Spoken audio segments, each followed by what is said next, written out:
Hello दोस्तों, कैसे हैं आप लोग? आशा करते हैं काफ़ी अच्छे होंगे और आप लोग की तैयारी बहुत ज़ोरों शोरों से चल रही होगी। तो इस क्लास में हम लोग उत्तर प्रदेश पुलिस दरोगा भर्ती जो 2017 की हुई थी, उसके हिंदी के प्रश्न पत्र को सॉल्व करेंगे। ये हमारा आज का जो सेट रहने वाला है, ये एग्ज़ाम हुआ था 12 दिसंबर 2017 को तृतीय पाली में, ठीक है? तृतीय पाली वाले सेट को हम लोग आज सॉल्व करेंगे। आगे पहले से हमने 2 सेट कंप्लीट कर चुके हैं। यदि आप लोग वो 2 सेट नहीं देखे होंगे तो जाकर चैनल पर देख लेंगे, ठीक है? क्योंकि देखिए ज़्यादा से ज़्यादा पीवाईक्यू अगर हम लगा लेते हैं प्रीवियस ईयर क्वेश्चन, तो हमारा 80% सिलेबस ऐसे ही कंप्लीट हो जाता है। और इसमें मैं आपको एक्सप्लेनेशन भी देता हूँ, जिससे और भी क्वेश्चन बन जा रहे हैं, ठीक है? तो चलिए क्लास को स्टार्ट करते हैं। आज का पहला क्वेश्चन क्या है, उसे देख लेते हैं हम। आज का पहला क्वेश्चन है कि बोध का समानार्थी है, ठीक है? तो बोध का समानार्थी शब्द आपको ढूँढना है। तो बोध मतलब क्या होता है? ज्ञान ज्ञान मतलब होता है बोध मतलब किसी चीज़ की जानकारी होना, उसे हम लोग क्या होते हैं? बोध कहते हैं, ठीक है? तो नहीं कहते हैं कि आपको इस सब्जेक्ट का बोध है मतलब ज्ञान है, तो कौन-सा हमारा समानार्थी हो जाएगा? तो ऑप्शन ए हो जाएगा अनुभूति, ठीक है? अनुभूति क्या है? बोध का समानार्थी है। तो ऑप्शन ए करेक्ट हो जाएगा। चलिए नेक्स्ट क्वेश्चन देखिए, नेक्स्ट क्वेश्चन आगे बढ़ते हैं हम लोग। नेक्स्ट क्वेश्चन है कि दिए गए विकल्पों में सही वाक्य चुनें, ठीक है? तो 4 विकल्प दिए गए हैं, इन चारों में कौन सा सही विकल्प है, ठीक है? तो पहले पढ़ लेते हैं। देखिए पहला विकल्प क्या है कि 3 नगर का नाम बताइए, ठीक है? दूसरा विकल्प है 3 नगरों के नाम बताइए और तीसरा विकल्प है 3 नगरों का नाम बताइए। और डी वाला ऑप्शन है 3 नगर के नाम बताइए, ठीक है? तो हमारा करेक्ट आंसर कौन-सा हो जाएगा? बी ऑप्शन, ठीक है? 3 नगरों के नाम बताइए, ठीक है? जब 3 आ गया तो नगर क्या होगा? बहुवचन हो गया। तो बहुवचन लेंगे ना, नगर नहीं लेंगे, नगरों लेंगे, ठीक है? 3 नगरों के नाम बताइए। बी ऑप्शन हमारा शुद्ध लिखा गया है, ठीक है? चलिए नेक्स्ट क्वेश्चन देखिए। नेक्स्ट क्वेश्चन है कि पुष्कर का अर्थ बताइए, ठीक है? पुष्कर का अर्थ यानी कि पुष्कर का पुष्कर किसे कहते हैं? तो पुष्कर का मतलब आप लोग जानेंगे होंगे कि पुष्कर तड़ाक को भी कहते हैं, तालाब को भी कहते हैं, सरोवर को भी कहते हैं। तो हमारा करेक्ट आंसर होगा ऑप्शन डी यानी कि ठीक है, क्या हो जाएगा? सरोवर यानी कि पुष्कर का अर्थ क्या है? सरोवर, ठीक है? तालाब, तड़ाग, ये सब किसके हैं? पुष्कर के समानार्थी हैं, ठीक है? चलिए नेक्स्ट क्वेश्चन देखिए। नेक्स्ट क्वेश्चन क्या है कि जटिल का अर्थ बताइए, ठीक है? जटिल का अर्थ आपको बताना है, जटिल का अर्थ बताइए। तो जटिल जटिल क्या होगा? मतलब कि कठिन कार्य यानी कि कठिन, तो कठिन तो ऑप्शन में दिया नहीं है, ठीक है? तो जटिल का अर्थ क्या है? यहाँ पर दिया है पेचीदा, ठीक है? पेचीदा दिया गया है। क्या दिया है? पेचीदा दिया गया है। यानी कि नहीं कहते हैं कि कोई कार्य जटिल है, उसको हम नहीं कहते हैं अपनी भाषा में कि भाई अरे यार ये तो पेचीदा कार्य है, यानी कि पेचीदा का मतलब कठिन कार्य है, मतलब जटिल कार्य है। तो हमारा डी ऑप्शन करेक्ट हो जाएगा, ठीक है? भाई देखिए इतना मेहनत कर रहे हैं, अगर आपको क्लास अच्छी लगेगी तो चैनल को सब्सक्राइब कर लीजिएगा और थोड़ा-सा भाई सपोर्ट कीजिए, ठीक है? चलिए नेक्स्ट क्वेश्चन देखिए, इससे क्या होगा कि सपोर्ट हमारा भी फ़ायदा है, आपका भी फ़ायदा है। तो चलिए नेक्स्ट क्वेश्चन देखिए। नेक्स्ट क्वेश्चन क्या है कि हिंदी वर्तनी के आधार पर सही वाक्य का चयन करिए, ठीक है? हिंदनी हिंदी वर्तनी के आधार पर सही वाक्य का चयन करना है। तो 4 विकल्प दिए गए हैं। पहला विकल्प में क्या है? तुम इसके दाम देते जाओ। फिर दूसरा विकल्प है तुम इसका दाम देते जाओ। तीसरा विकल्प है तुम इसके दाम दायते जाओ। ठीक है? यहाँ पे क्या लिखा है? दायते लिखा है, ठीक है? तो ऑलरेडी आपको दिखते ही गलत लिख रहा है। फिर डी ऑप्शन है तुम इसका दाम देते जाओ, ठीक है? यहाँ पे भी आपको गलत दिख रहा है, सीधे-सीधे लिख रहा है कि औ लिखा है। तो हमारा करेक्ट आंसर कौन-सा होगा? ऑप्शन ए, तुम इसके दाम देते जाओ। ऑप्शन ए में ही शुद्ध शुद्ध लिखा गया है, ठीक है? ऑप्शन ए करेक्ट हो जाएगा। चलिए नेक्स्ट क्वेश्चन देखिए। नेक्स्ट क्वेश्चन है मुक्ति बोध के लिए जैनेंद्र कुमार को किस पुरस्कार से सम्मानित किया गया था? तो मुक्ति बोध को किस सम्मान से सम्मानित किया गया था? तो ऑप्शन बी साहित्य अकादमी मिला था। क्या मिला? साहित्य अकादमी। देखिए कहते हैं ना कि प्रीवियस ईयर क्वेश्चन से क्वेश्चन बनते हैं। आपको अगर आपने अगर प्रीवियस ईयर उठाया हो जो यूपी पुलिस का री एग्जाम हुआ था, उसमें एक क्वेश्चन हूबहू पूछा गया क्वेश्चन है कि मुक्ति बोध के लिए जैनेंद्र कुमार को कौन सा पुरस्कार दिया गया था?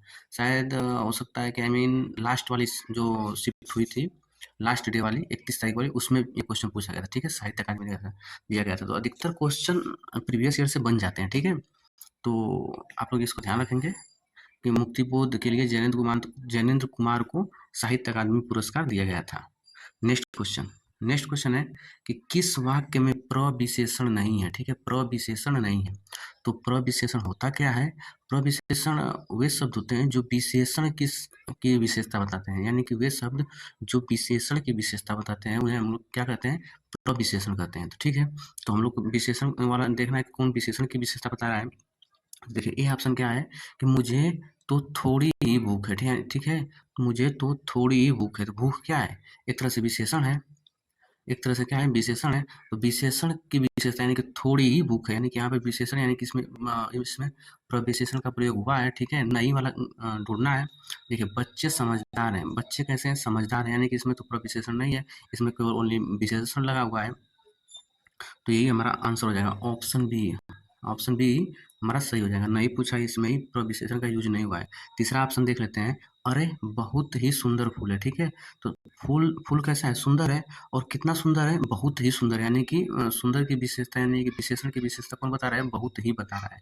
तो यहाँ पे प्रविशेषण हो गया, बहुत ही यहाँ पे प्रविशेषण है। और यदि डी की बात करें कि आजकल संतरे कुछ ज़्यादा खट्टे हैं, ठीक है, तो संतरे कैसे हैं? खट्टे हैं, यानी कि संतरे की विशेषता बता रहा है, विशेषण है खट्टा। और खट्टा का भी विशेषता को बता रहा है, कुछ ज़्यादा खट्टे, यानी कि कुछ ज़्यादा जो यहाँ पे शब्द दिया गया है, ये विशेषण की विशेषता बता रहा है। तो इन तीनों ऑप्शनों में क्या है? प्रविशेषण का यूज हुआ है, बी ऑप्शन में ही प्रविशेषण का यूज नहीं हुआ है, तो हमारा करेक्ट आंसर होगा ऑप्शन बी। चलिए नेक्स्ट क्वेश्चन चलते हैं, आगे बढ़ते हैं। नेक्स्ट क्वेश्चन है कि दिए गए विकल्पों में से सही वाक्य चुनिए, ठीक है, सही वाक्य चुनना है। पहला ऑप्शन है कि डर के मारे चोर दौड़ गया, परिवर्तन से ही विकास के चरण आगे बढ़ते हैं। दूसरा दूसरा विकल्प तीसरा विकल्प है कि ललित को दो बेटियां हैं। और चौथा विकल्प है कि ही कर्म ही जीवन की कसौटी है, ठीक है। तो हमारा कौन सा शुद्ध रूप में लिखा गया है? बी लिखा गया है, ठीक है, परिवर्तन से ही विकास के चरण आगे बढ़ते हैं, ठीक है, परिवर्तन से ही विकास के चरण आगे बढ़ते हैं। अगले इन सभी तीन ऑप्शनों का शुद्ध रूप क्या होगा, यहाँ पे देख लीजिए, ठीक है, क्या होगा? डर के मारे चोर दौड़ गया, ठीक है, तो चोर दौड़ गया, इसका शुद्ध रूप होगा डर के मारे चोर भाग गया। क्या होगा? डर के मारे चोर भाग गया, इसका शुद्ध रूप होगा। और दूसरा है कि ललित को दो बेटियां हैं, तो इसका शुद्ध रूप क्या हो जाएगा? ललित की दो बेटियां हैं, ठीक है, ललित की दो बेटियां हैं, ठीक है, को की जगह की जाएगा, ठीक है। तीसरा है कि कर्म ही जीवन की कसौटी है, ठीक है, कर्म ही जीवन की कसौटी है, इसका शुद्ध रूप हो जाएगा कर्म ही जीवन की कसौटी है, ठीक है। यहाँ पर देखिए, यहाँ पर क्या दिया है? थोड़ा सा मिस्टेक था, यहाँ पे टी दिया है, टी, ठीक है, और यहाँ पर ट आना चाहिए, कसौटी होता है, न कि कसौटी होता है, ठीक है। तो ऑप्शन आप लोग देख लिए होंगे कि कौन सा शुद्ध रूप है। नेक्स्ट क्वेश्चन देखिए, नेक्स्ट क्वेश्चन क्या है? अध्यापिकाएं इस शब्द के वचन के आधार पर निम्नलिखित विकल्पों में से सही संधि विच्छेद है, ठीक है, वचन के आधार पर सही संधि विच्छेद देखना है। तो क्या हो जाएगा? अध्यापिका में क्या लगाया है? ए लगाया गया है, ठीक है, तो बी ऑप्शन यहाँ आप सभी का करेक्ट हो जाएगा, अध्यापिका प्लस ए, ऑप्शन बी ऑप्शन करेक्ट हो जाएगा। नेक्स्ट क्वेश्चन, चलिए नेक्स्ट क्वेश्चन देखते हैं। नेक्स्ट क्वेश्चन है कि झूठा सच के लेखक कौन है? झूठा सच के लेखक कौन है, आपको पूछा गया है।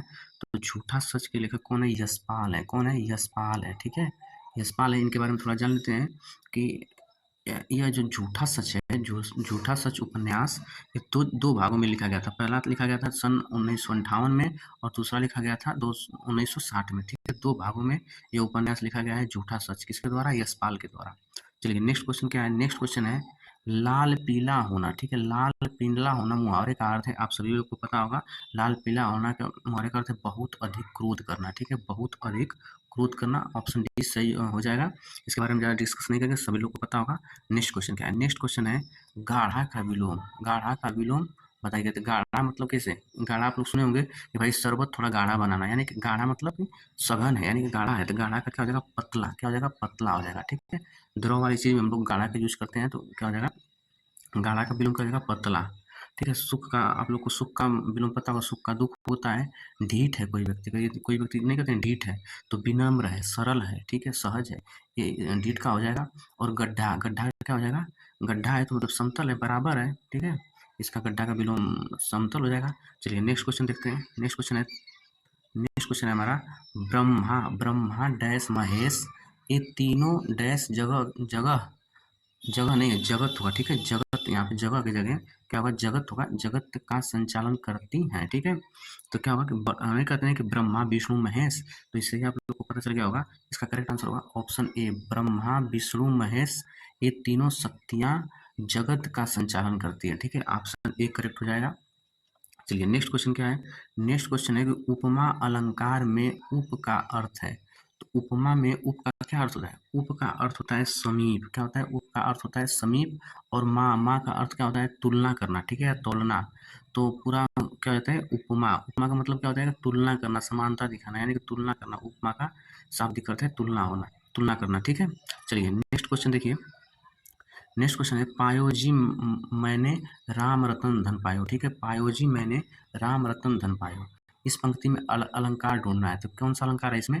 इसमें क्या है? रूपक अलंकार है, ठीक है। पायो जी मैंने राम रतन धन पाया, यानी कि राम रूपी रतन पाया है, ठीक है। तो क्या होगा? रूपी आ गया, मतलब कि रूपक अलंकार। कौन सा हो गया? रूपक अलंकार होगा। ऑप्शन ए करेक्ट हो जाएगा। चलिए नेक्स्ट क्वेश्चन। नेक्स्ट क्वेश्चन है कि मिलजुल मन किसकी रचना है, ठीक है। मिलजुल मन किसकी रचना है? तो ये आप सभी लोग को पता होगा, मृदुला गर्ग की रचना है, ठीक है। किसकी रचना है? मृदुला गर्ग की रचना है। और 2013 में इसे क्या मिला था? साहित्य अकादमी मिला था। क्या मिला था? 2013 में इसको साहित्य अकादमी मिला था, मिलजुल मन के लिए मृदुला गर्ग को, ठीक है। चलिए नेक्स्ट क्वेश्चन। नेक्स्ट क्वेश्चन है जिंदगी नामा, ठीक है। जिंदगी नामा के लेखक कौन है? तो जिंदगी नामा के लेखक कौन है? कृष्णा शोभती है। कौन है? कृष्णा शोभती। कृष्णा शोभती को जिंदगी नामा के लिए साहित्य अकादमी मिल चुका है, ठीक है। साहित्य अकादमी मिला है। तो यहाँ पर थोड़ा सा व्याख्या पढ़ लेते हैं, क्योंकि ये क्वेश्चन इंपॉर्टेंट होने वाला है, ठीक है। तो जिंदगी उपन्यास के लिए कृष्णा शोभती की रचना जिंदगी नामा के लिए 1980 में साहित्य अकादमी मिला है। कब मिला है? 1980 में साहित्य अकादमी पुरस्कार मिला है। और देखिए कृष्णा सोबती को 1996 में, ठीक है, 1996 में साहित्य अकादमी फेलोशिप अवार्ड में मिल चुका है, ठीक है। और 2017 में भारतीय ज्ञानपीठ पुरस्कार से भी सम्मानित किया गया। ये मत सोचिएगा कि जिंदगी नामा के लिए ये दोनों पुरस्कार मिले हैं। जिंदगी नामा के लिए दोनों पुरस्कार नहीं मिले हैं। साहित्य में उत्कृष्ट योगदान के लिए इन्हें दिया गया है साहित्य अकादमी फेलोशिप और भारतीय ज्ञानपीठ सम्मान, ठीक है। ये साहित्य में उत्कृष्ट योगदान के लिए दिया गया है। और जिंदगी नामा के लिए क्या मिला है? साहित्य अकादमी पुरस्कार मिला है। इनकी कुछ रचनाएं देख लेते हैं, क्या कौन कौन सी रचनाएं हैं इनकी। तो मित्रों मरजानी, दिलो दानिश और सूरजमुखी अंधेरे के, हम हसमत, ये लड़की आदि सब इनकी क्या है? चर्चित रचनाएं हैं, ठीक है। चलिए नेक्स्ट क्वेश्चन क्या है? नेक्स्ट क्वेश्चन है कि पीपर पात सरिस मंडोरा। यहाँ पे सरिस आ गया, तो सरिस का मतलब क्या हो गया? उपमान अलंकार, ठीक है। लेकिन यहाँ पे अलंकार पूछा है, यानी कि उपमा अलंकार का कौन सा अंग पूछा है, ठीक है। अंग पूछा है, उपमा अलंकार तो है ही, लेकिन कौन सा अंग पूछा है? तो किसका अंग पूछा है? पीपर पात कौन सा अंग है? उपमान है। क्या है? उपमान है, ठीक है। क्या है? उपमान है, जिससे तुलना की जाती है। उपमान का क्या परिभाषा होता है? जिससे तुलना की जाती है उसे उपमान कहते हैं, और जिसकी तुलना होती है उसे क्या कहते हैं? उपमेय कहते हैं, ठीक है। तो उपमेय किसे कहते हैं? जिसकी तुलना होती है उसे उपमेय, और जिससे तुलना की जाती है उसे उपमान कहते हैं। तो पीपर पात सरिस मंडोल, मन के डोलने मन कैसे डोल रहा है? पीपर के पत्ते की तरह मन डोला है, यानी कि पीपर के पत्ते से उपमा की गई है, ठीक है। तुलना की जा रही है मन का, तो यानी कि मन क्या हो जाएगा? उपमेय हो जाएगा, और पीपर क्या हो जाएगा? उपमान हो जाएगा। चलिए नेक्स्ट क्वेश्चन देखिए। नेक्स्ट क्वेश्चन है काफूर होना। क्या होना? काफूर होना। तो काफूर होना का शाब्दिक अर्थ क्या हो जाएगा? भाग जाना। क्या हो जाएगा? भाग जाना। ऑप्शन बी करेक्ट हो जाएगा। काफूर होना का मतलब क्या हो जाएगा? भाग जाना। बी ऑप्शन करेक्ट हो जाएगा। अब नेक्स्ट क्वेश्चन है हमारा। नेक्स्ट क्वेश्चन है कि काली घटा का घमंड घटा। ये काफी बार क्वेश्चन पूछा गया है, काली घटा का घमंड घटा। तो इसमें इस पंक्ति में कौन सा अलंकार है? तो आप सभी लोग को पता होगा इस पंक्ति में कौन सा अलंकार है? यमक अलंकार है, ठीक है। यमक अलंकार है। इसमें जब यमक अलंकार का परिभाषा क्या होता है? जब एक ही शब्द दो बार आए और उनका अर्थ अलग अलग जब होता है, तो वहाँ पर कौन सा अलंकार होता है? यमक अलंकार होता है। तो यहाँ पर देखिए काली घटा मतलब, काली घटा का मतलब बादल, और घमंड घटा घटा का मतलब है घटना, ठीक है। घटना का मतलब कम होना, ठीक है। तो एक घटा का मतलब कम है, और एक घटा का मतलब बादल है, ठीक है, बादल है। तो इसमें कौन सा अलंकार हो जाएगा? यमक अलंकार हो जाएगा, यानी कि 20वां क्वेश्चन आपको समझ में आ गया होगा। चलिए नेक्स्ट क्वेश्चन चलते हैं। नेक्स्ट क्वेश्चन क्या है हमारा?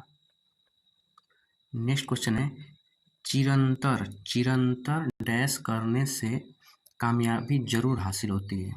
तो चिरंतर करने से, क्या करने से?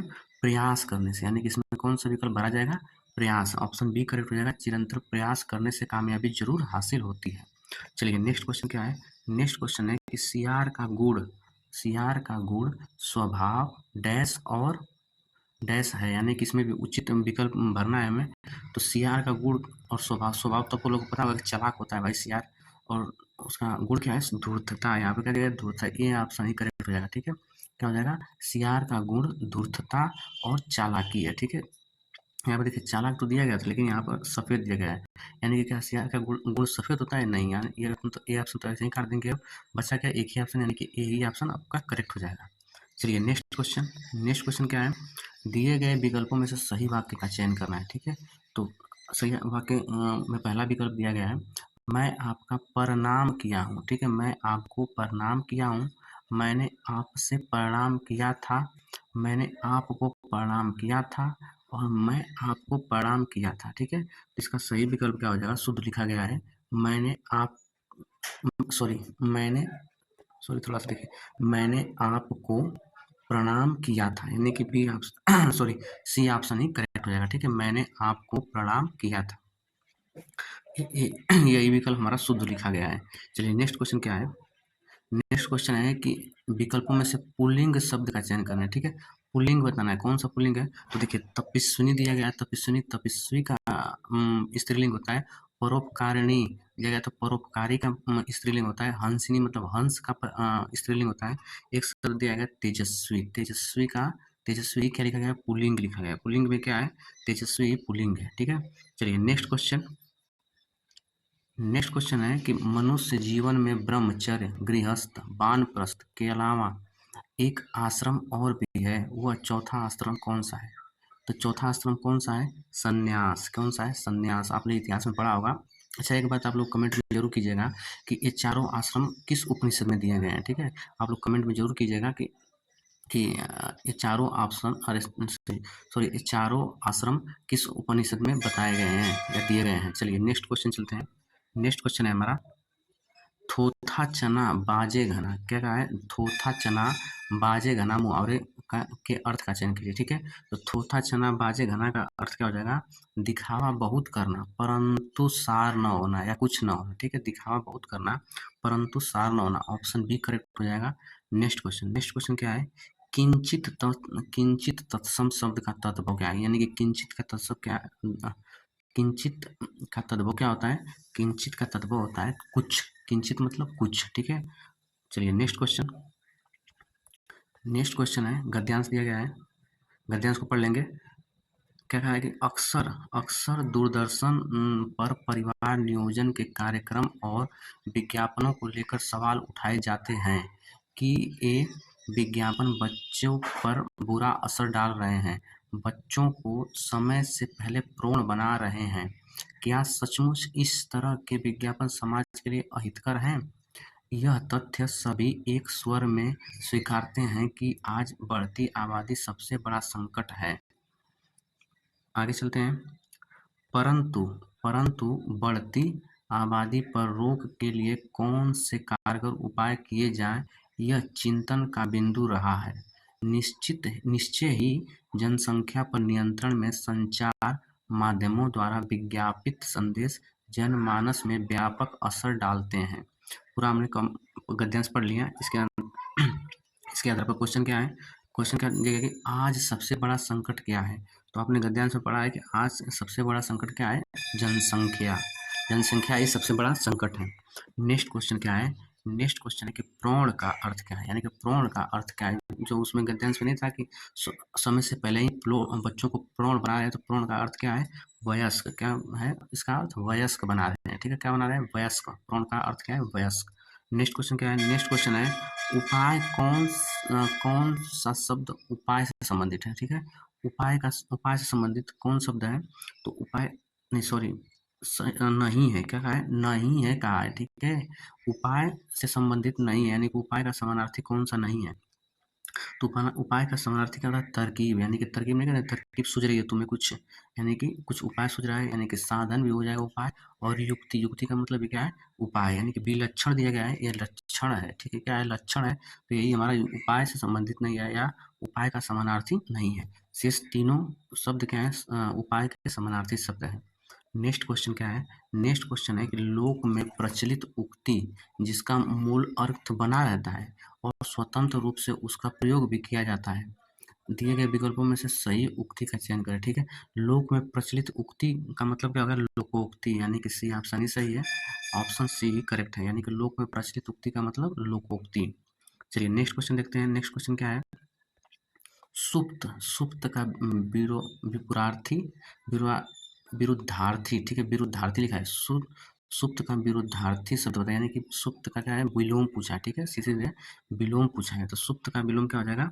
जागृत, यानी कि सुप्त मतलब सोया हुआ और जागृत मतलब जागा हुआ, यानी कि इसका करेक्ट आंसर होगा ऑप्शन सी। आगे सभी देख लेते हैं। अगर पौरस्त्य दिया है तो इसका विलोम क्या हो जाएगा? पाश्चात्य हो जाएगा। ठीक है, और यदि गर्मी दिया है तो गर्मी का क्या हो जाएगा? विलोम ठंडी हो जाएगा, यानी कि आप लोग को समझ में आ गया होगा। नेक्स्ट क्वेश्चन चलते हैं। नेक्स्ट क्वेश्चन क्या है? रेहन पर रघु, रेहन पर रघु किस लेखक का उपन्यास है? यानी कि रेहन पर रघु किसका उपन्यास है? काशीनाथ सिंह का। किसका उपन्यास है? काशीनाथ सिंह का उपन्यास है, और इसके लिए साहित्य अकादमी पुरस्कार भी काशीनाथ सिंह को दिया गया है। ठीक है, तो सबसे पहले आप लोग क्या करेंगे कि साहित्य अकादमी पुरस्कार जितने भी दिए गए हैं सारे को नोट करेंगे और सारे को याद करने की कोशिश करेंगे, क्योंकि साहित्य अकादमी पुरस्कार से काफ़ी क्वेश्चन प्रीवियस में बने हैं और आगे भी बनते ही रहेंगे। ठीक है, तो चलिए नेक्स्ट क्वेश्चन क्या है? नेक्स्ट क्वेश्चन चलते हैं आगे।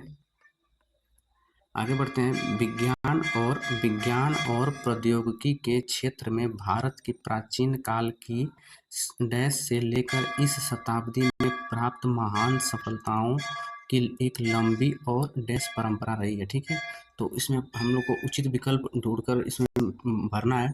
तो कौन सा उचित विकल्प हो जाएगा? ऑप्शन बी करेक्ट हो जाएगा। ठीक है, ऑप्शन बी करेक्ट हो जाएगा, यानी कि फिर से हम लोग इसमें भर के देख लेंगे। क्या है कि विज्ञान और प्रौद्योगिकी के क्षेत्र में भारत की प्राचीन काल की उपलब्धियों से लेकर इस शताब्दी में प्राप्त महान सफलताओं की एक लंबी और अनूठी परंपरा रही है, यानी कि बी ऑप्शन ही करेक्ट हो जाएगा। ठीक है, तो चलिए नेक्स्ट क्वेश्चन क्या है? नेक्स्ट क्वेश्चन है कि शुद्ध वाक्य का चयन करें। ठीक है, कौन सा शुद्ध वाक्य दिया गया है? मोर के पंख सुंदर होते हैं, मोरों के पंख सुंदर होते हैं, मोर का पंख सुंदर होते हैं और मोरों के पंख सुंदर होते हैं। ठीक है, तो आप सभी का सही आंसर क्या होगा? ऑप्शन ए, यानी कि ऑप्शन ए, मोर के पंख सुंदर होते हैं, यही सही लिखा गया है। बाकी सब तीनों ऑप्शन गलत लिखे गए हैं। ठीक है, चलिए नेक्स्ट क्वेश्चन चलते हैं। नेक्स्ट क्वेश्चन क्या है कि यह कथा उस समय की है जब लंका जाने के लिए भगवान श्री राम ने डैश के पूर्व समुद्र तट पर शिवलिंग डैश किया था, यानी कि शिवलिंग क्या किया था? शिवलिंग स्थापित किया था। ठीक है, तो क्या हो जाएगा इसका आंसर? ऑप्शन डी हो जाएगा। ठीक है, क्या यानी कि भरकर देख लेंगे हम लोग कि यह कथन उस समय की है जब लंका जाने के लिए भगवान श्री राम ने सेतु निर्माण के पूर्व, यानी कि सेतु निर्माण करने से पहले समुद्र तट पर शिवलिंग स्थापित किया था, यानी कि ऑप्शन डी ही करेक्ट हो जाएगा। ठीक है, चलिए नेक्स्ट क्वेश्चन क्या है? नेक्स्ट क्वेश्चन है कि कौन सा विशेषण निश्चित संख्यावाचक विशेषण नहीं है? हमें चारों विकल्प में ढूंढना है कि किसमें निश्चित संख्यावाचक विशेषण नहीं है। तो पहला ऑप्शन क्या है कि कुत्ते के लिए 2 मीटर कपड़े चाहिए, यानी कि ये तो निश्चित संख्या है, 2 मीटर कपड़े चाहिए। ठीक है, तो ये तो निश्चित संख्या है। बी ऑप्शन क्या है? चाय में 50 ग्राम चीनी डालना है, यानी कि मतलब ये भी 50 ग्राम, यानी कि ये भी निश्चित संख्या दी गई है। सैकड़ों लोग मारे गए, यही निश्चित नहीं दिया गया। कितने लोग मारे गए? सैकड़ों लोग मारे गए, यानी कि इसी में निश्चित संख्यावाचक विशेषण का प्रयोग नहीं हुआ है। ठीक है, डी वाला में देख लेते हैं। 1 किलो आम से ज़्यादा मतलब है, यानी कि 1 किलो आम का मतलब निश्चित संख्यावाचक है। ठीक है, तो ऑप्शन सी ही करेक्ट हो जाएगा। नेक्स्ट क्वेश्चन चलते हैं आगे हम लोग। नेक्स्ट क्वेश्चन है कि मैंने आम ले लिया है को बहुवचन में क्या होगा? तो मैंने आम ले लिए हैं। ठीक है, कौन सा हो जाएगा? ऑप्शन बी ऑप्शन सही रहेगा, मैंने आम ले लिए हैं। ठीक है, यहाँ पर देखिए, यहाँ पर जब मैंने दिया गया तो हमने में नहीं बनाएंगे। ठीक है, हमने में नहीं बनाएंगे, हमने यहाँ पर दिया गया हमने में नहीं बनाएंगे, और मैंने आम लिए हैं थोड़ा सा अच्छा नहीं लग रहा है, तो मैंने आम ले लिए हैं, ऑप्शन बी करेक्ट हो जाएगा। ठीक है, चलिए नेक्स्ट क्वेश्चन क्या है? नेक्स्ट क्वेश्चन है कि वह बहुत ढंग से करते हैं, वह काम बहुत ढंग से करते हैं। ठीक है, तो वाक्य का काल पहचानिए। तो वह काम बहुत ढंग से करते हैं, कौन सा काल हो जाएगा? ऑप्शन डी, सामान्य भविष्य नहीं, सॉरी, सामान्य वर्तमान काल हो जाएगा। ठीक है, जब ता है ती है आते हैं लास्ट में, तो कौन सा काल होता है? वर्तमान काल होता है, यानी कि सामान्य वर्तमान काल हो जाएगा। ऑप्शन डी ही करेक्ट हो जाएगा। ठीक है, चलिए नेक्स्ट क्वेश्चन क्या है कि विकल्पों में से स्त्रीलिंग शब्द का चयन कीजिए। ठीक है, स्त्रीलिंग कौन सा? 4 विकल्पों में एक स्त्रीलिंग शब्द दिया गया है, उसे चयन करना है। तो आप लोग को सीधा ही सीधा दिख रहा है अग्रजा। अग्रजा क्या है? एक स्त्रीलिंग शब्द है, यानी कि अग्रजा का मतलब क्या होता है कि बड़ी बहन, ठीक है। अग्रज मतलब बड़ा भाई और अग्रजा मतलब बड़ी बहन, तो ऑप्शन बी करेक्ट हो जाएगा। तो आज के लिए बस इतना ही, मिलते हैं हम लोग नेक्स्ट प्रैक्टिस सेट में। तो आप लोग कमेंट में ज़रूर बताइएगा कि ये क्लास आपको कैसी लगी, और आशा करता हूँ कि आपको काफ़ी अच्छे से समझ में आया होगा। तो चलिए मिलते हैं नेक्स्ट क्लास में। धन्यवाद।